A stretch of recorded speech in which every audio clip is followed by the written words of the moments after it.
And thank you for joining us in Business News. The Naira appreciated yesterday against the dollar as it exchanged at 745 Naira 19 kobo at the investors and exporters window.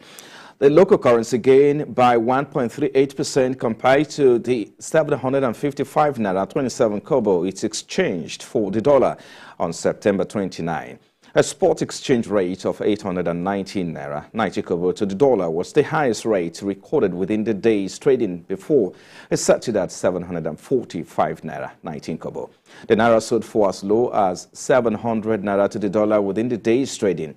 A total of $81.12 million was traded at the investors and exporters window yesterday.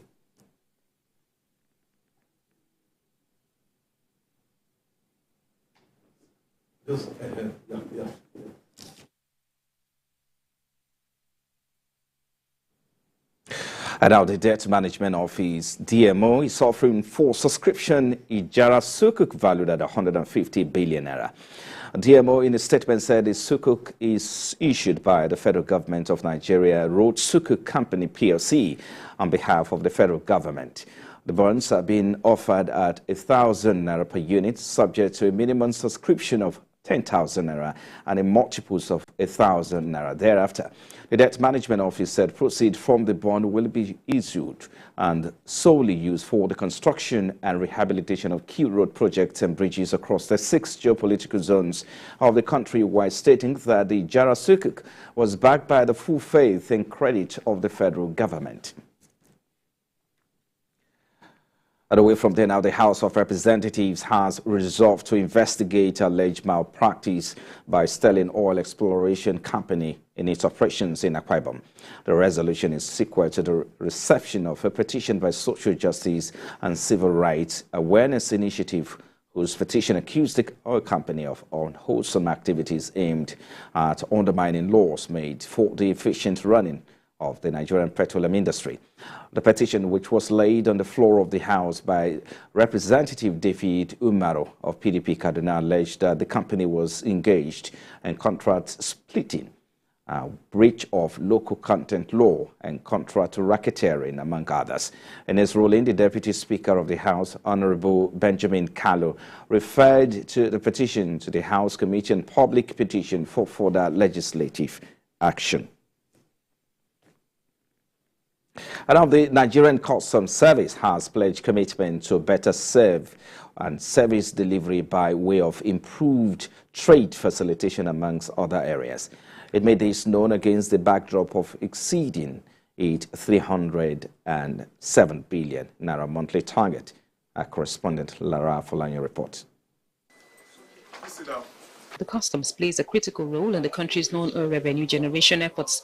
The service says it is committed than ever before to ensuring its objectives of better service delivery are actualized. It says over 1,000 seizures have been made this year, with the interception of contraband items, including arms, ammunition, illicit drugs, pharmaceuticals, and other prohibited goods.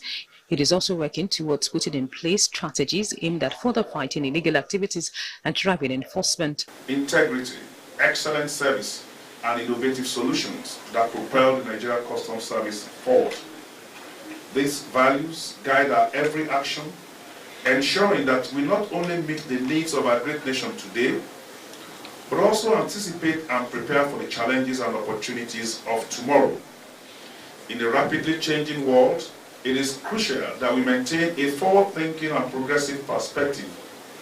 The importance of this approach cannot be overstated, as it is the key to our continued success in facilitating trade.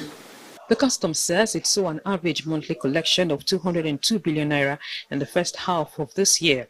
It adds that the figures saw an increase by over 70% in July and August, helping it exceed its monthly target, which is a positive development compared with what obtained previously.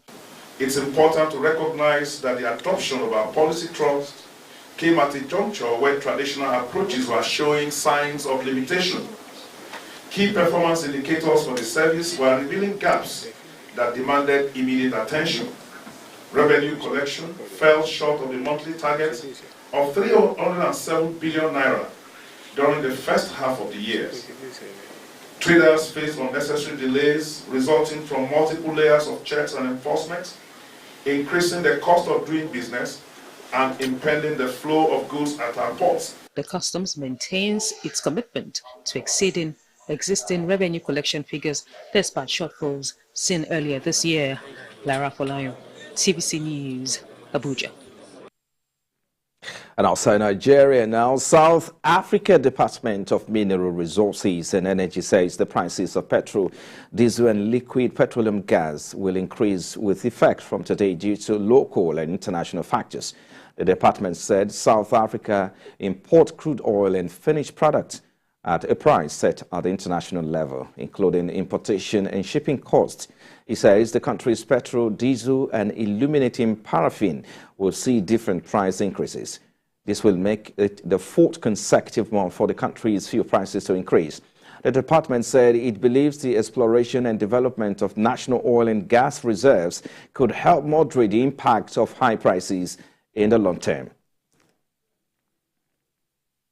And the global equities, Asian stocks sank to 11-month lows today as an ongoing rout in global bond markets saw U.S. yields reach 16-year highs, challenging equities valuations and sourcing appetite for risk assets in general. MSCI's Broadex Index of Asia Pacific shares outside Japan dropped by more than 1% for a second day running. Japan's Nikkei fell 1.8%, while S&P 500 futures fell 0.3% and the European futures fell 0.2%. In the currency markets, the dollar's March pushed the euro to its lowest in 10 months as at $1.05 overnight, and sterling to its 7-month thaw at 1.2. For the year now, it slid back past the weak slide of 149 per dollar, suggested some skepticism. At $1.63, the Australian dollar was pinned near an 11-month low, while the New Zealand dollar was just above a similar milestone after the central bank left rates on hold and offered little suggestion of an imminent hike.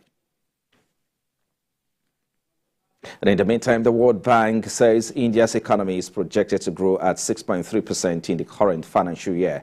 The International Financial Institution, in its new report, said India continues to show resilience against the backdrop of a challenging global environment. India Development Update says the World Bank's half-year report on the India economy observed that despite significant global challenges, India was one of the fastest growing major economies in the financial year of 2022 to 2023 at a 7.2%. The country's growth rate is the second highest among G20 countries and almost twice the average of emerging market economies. This resilience, according to the World Bank, is underpinned by robust domestic demand, strong public infrastructure investment, and a strengthening financial sector, while bank credit growth increased to 15.8% in the first quarter of the financial year, compared with 13.3% in the first quarter of the financial year of 2022 to 2023. Away from the now social media app, TikTok is suspending its online shopping service in Indonesia to comply with the new rules in Southeast Asia's biggest economy. The Indonesian government says the regulations are aimed at helping protect local fiscal and online retailers. The country became the first nation to pilot the app's e-commerce service in 2021 and became one of the biggest markets for TikTok Shop. Last week, Indonesia announced regulations that will force TikTok to split its shopping feature from the popular video sharing service in the country. Announcing the measures, Indonesia's Trade Minister Zulkifli Hasan said e-commerce cannot become social media. The minister also gave other platforms a week to comply with the new rules or risk losing their license to operate in the country. And finally, to oil markets now, crude oil fell today ahead of a panel meeting of OPEC Plus ministers as the market weighed expectations of supply tightness against fears that high interest rates could reduce fuel demand. A U.S. West Texas Intermediate crude fell today to sell at $88.67 per barrel, with a downward price review of 0.63%. Brent crude futures also experienced a downward price margin of 0.5%. 0.51% to sell at $90.46 per barrel. Burning Light recorded an upward price margin of 0.57% to sell at $94.49 per barrel. For the OPEC basket, crude oil dealers are offering $94.99 per barrel with a downward price review of 1.41%. Well, and that does it for business. Coming up next is